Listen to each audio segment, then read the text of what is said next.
Masu kallon mu barkamu da haka, barkamu da sake sada da ku a cikin shirin na ina mahita na tashar talabijin Hausa 7, inda a yau shirin na ina mahita zai tattauna ne tare da shugaban kungiyar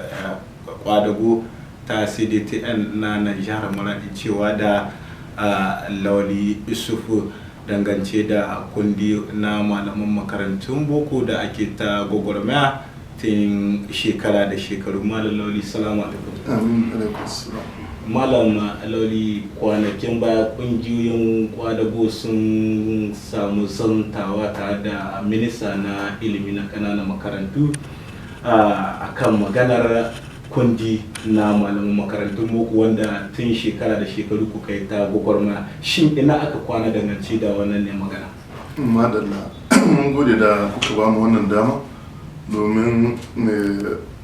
ganar da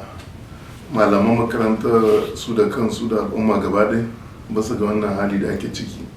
Lalle kamar yadda kuka sani ne, bayan president de la republique ya ɗauki iko ya kira ƙungiyoyinmu na kwadago,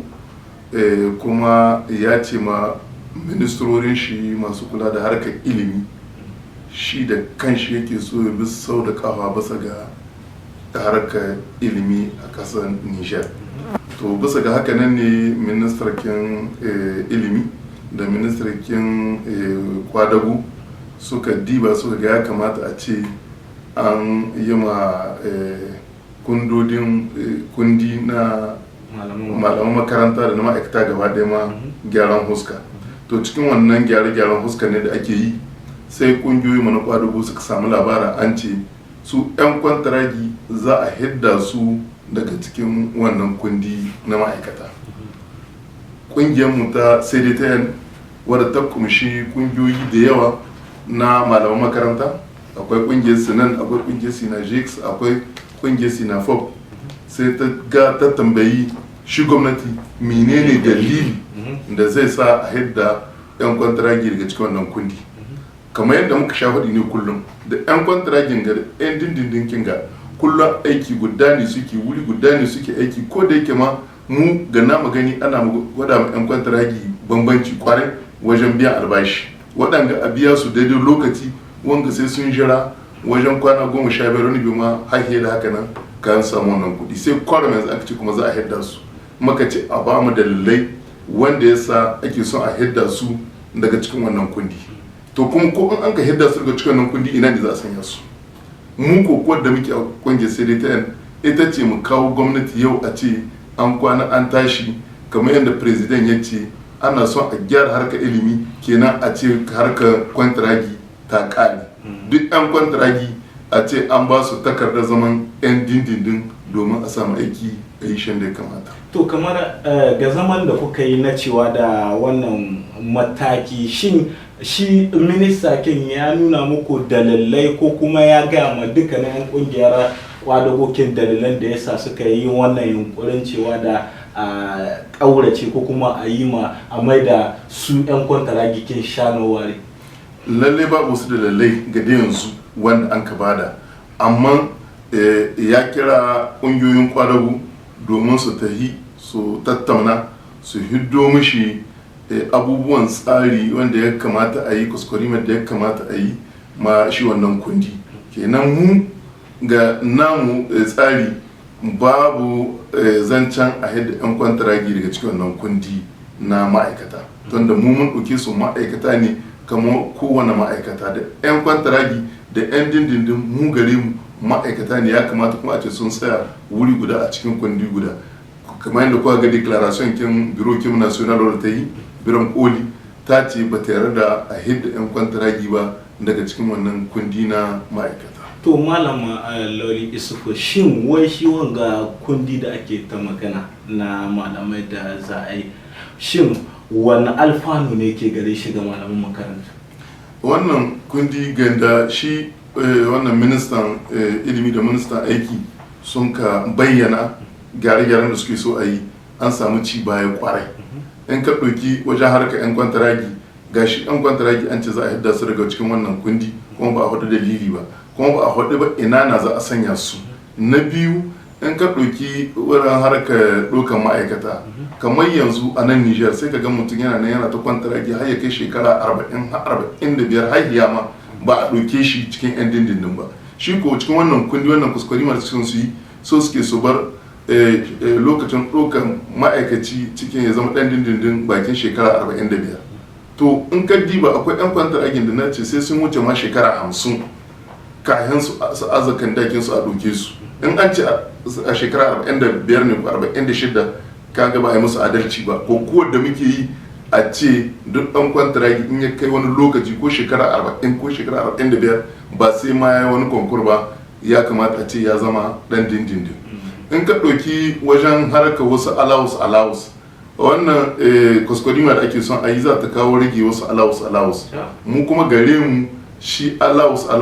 an samu kamar da muke caka sandika shine aki abu ne wanda an same shi an rike shi bai kamata ba a ce in ba a yi gaba ba in ba a kara ba bai kamata ba a ce an rage shi sai dai a bar shi bakin inda yake. Akwai abubuwa da yawa wanda suka kawo wanda hujjojin nasu basa da kwari kwarai, amma dai tun da an ce mu je mu tattauna mu je mu diba mu gani mu kawo namu tsarin da ya kamata a yi a tattauna a gyara muna nan bisa ga wannan ko wace jiha tana nan tana wannan aikin za a tattara wa aika birnin koli su kuma su diba su tace yannan su musu ta wajen ministorin. Duk da yake kamar na shi a cikin jawabin naku kun bayyana kamar shi tsare-tsaren ma da suke nan ga kundi kamar akwai matsaloli da ya shafi kamar koma baya ma ga dukkan wani albashi na ma'aikatan kwadago ko kuma malaman makarantun boko. To su a nasu bangare 'yan kwantaragi su ina makomarsu. Kamar yadda muke ta cewa ne mu kokowar a sai dai ta yan shine mu zancen kwantaragi ya kamata ma a ce daga bana an gama da shi. Dan kwantaragi duk inda yake a ce an ba shi da in suka yi haka kamar in suka ce a sun ware ma dan kwantaragi daga cikin wannan ne kundi da aka zo aka yi, shin su menene makomarsu? Mu ba ma zamiyar da a ware su ba, tun da abinda nake son a gane da shi ga tahiya ta ɗan kwantaragi ta ɗan dindindin tare ne aiki, wani bai iya rabuwa da wani. Zan ba da misali, zan ba da hujja. In ka ɗauki yanzu su ɗan dindindin in ya tayi ritaya biyan shi albashin da ake bashi cikin kuɗaɗen masu aiki ne ake cakurwa yannan gwamnati kawo nashi kaso sai a gama da su ne ake pension da ake cewa. To in babu ɗan kwantaragi ya za a yi a ɗauka a sa ƙara ɗan dindindin ga wanda suka tayi ritaya, kenan in ba a ɗauka kenan shi wanda ya ritaya gobe ba zai samu albashi ba. Kenan dole ne da 'yan dindindin da 'yan kwantaragi a gamu a yi kokowa domin a tsaya wuri guda a kwato hakkin malaman makaranta gaba da. Yanzu mun samu labarin kamar kun dunkule gabaki ɗaya dukkanin wasu ƙungiyoyi na ƙwadago sun dunkule wuri ɗaya domin su zo su yaƙi wannan ne wato al'amari na ainihin musguna ko kuma a ce za a mai da su malaman makarantun boko 'yan kwantaragi sane ware. Amma wasu suna ta zargin cewa da duk wasu abubuwa wanda aka yi bangaren abin da ya shafi kungiyar ta CDTN ita ce ke fara sha baya dangance da wani mataki da aka dauka na cimma buri. Babu hujja ko guda, mutane da suna faɗin albarkacin bakin su. Idan aka diba mu ta hemo da ta sauran yalla kungiyoyin kwadugo ba ɗaya bace. Mu ba mu ɗauki ministrori ba ko kuma masu jagoranci kama abokan gaba, a'a abokai ne wanda za mu zuwa mu zauna bisa teburi guda an akwai matsala mu ce ga matsala kuma ga yadda muke ganin za a ciwo kanta. To saboda haka ne yalla wasu ke dibin kama ita sai dai ta yana ta yadda ba da yaba take da ta wasu, amma kaga kama yadda kuka gani kwanakin baya duk sauran kungiyoyin kwadugo sun zo a nan wajen sai dai ta yana a cibiyar sai dai ta yana an ka zauna kuma sekretar kin sai dai shi ya karanta wannan jawabi na cewa ba a yarda da wannan kwaskwarima ba da gwamnati ke son ya kawo ma wannan kundi na tsari mai so ya ware yan kwantaragi daga cikin wannan kundi. To kamar yanzu misali in aka yi katari da hakan ta kasance ku kamar suka yi tsayin gwamin jaki, ku a naku bangare waɗannan mataki ne za ku ɗauka ganin cewa da kamar ku ne mahi yawanci gwamnati take saurare fiye da sauran ƙungiyoyi. Muna ganin ba za a kai wa can ba, tun da presidentin de la republique Bazoum kowa sani dan sandika ne kuma tsohon mamba ne na CDTN kuma ya jagorancin sandika, ya san komike sandika kenan ba za shi yarda ba a kai ga wannan. Za a sauraron ma'aikata dan ya san da ma'aikata balle ma 'yan ƙungiyoyin ƙwadugu su ne ke kawo abubuwa da lallai na cigaban ƙasa, kuma shi ya ce zai ɗauka harkar ilimi da hannun shi kenan ba za a yarda ba a wannan kuskure. Muna tsammanin abin da za mu taya mu kai na a gyara wannan kundi za a amsa shi da hannu biyu. Kama yau akalla kusan shekara kusan 5 zuwa 6 wanda aka yi ba a ɗauki wato malaman makarantun boko ba a matsayin ma'aikata na dindindin kamar 'yan kwantaragi. A nan waɗanne irin ƙoƙari ne kuka yi wanda sunan gaba sauran ƙungiyoyi za su gane cewa da a'a ko da za ku yanzu da gaske kuke? Lalle kamar yadda zan cewa ne, shi wannan yaƙi ne wanda ya kamata a ce kowa da kowa ya zo ya sa hannun shi a ciki. Na ba da bayani dan kwadugo dan dindindin bai sai tare dan kwantaragi, haka dan kwantaragi bai yi wa sai tare dan dindindin. Kenan kukuwa wanga yan kwantaragi su tasu daban, yan dindin su tasu daban, ba yanda za ta kaiwa dole sai an gami an zo gaba ɗai a yi wannan kokowa ta a samu haƙin kowa da kowa. To anan ne kamar waɗanne kira ne ya kamata ku yi ma sauran wanda su masu matrikilkin ba su ce komi ba dangance da wannan jarba da aka yi masu a aka zar da wajen mutum 12,000 a ƙasar da. Lalle ba ƙungiyoyin ƙwadago wanda mahi yawansu suke da 'yan dindindin sun yi magana, amma shi gwamnati ya gwada mana hujjoji. Don aikin malamin makaranta ba aiki ba ne kamar saura, aiki ne wanda za ka kera mutum domin gobe ya zama abin kwarai ya kawo cikin kasa. Malaman makarantun boko 'yan kwantaragi ca suke su ba ruwansu da harkokin masu matrikin, kamar a nan sun nuna cewa da a'a kawai ciwon su nasu ne. Ba yayyuwa ne abin da ya sa kenan ko wannan jaraba da aka yi suka samu wannan rauni da an kai musu, inda sun tsaya tare da kowa da kowa yalla wannan ba za ta kowa ba. Tun da mu kungiyar abinda ta ce mu gwamnati ya kamata a ce shi malamin makaranta in za a jarba shi a cikin aji, a cikin kalas yana koya mai yar makaranta, nan ne za a ganin ya iya ko bai iya ba. Amma su waɗanda ta suka yi gaba ɗaya fasa son a gwada su.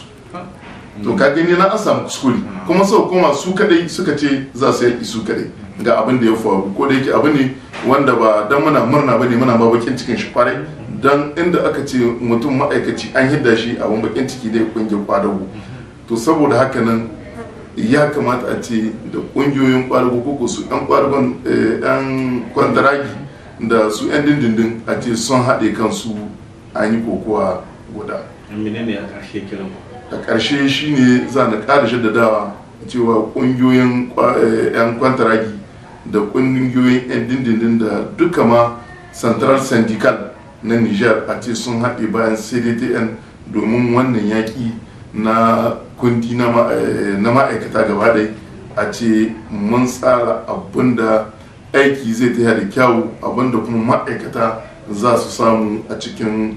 tafiyar da aikinsu. Mun gode malama Loli Isufu, shugaban kungiyar kwadago ta CDTN na jihar Maradi,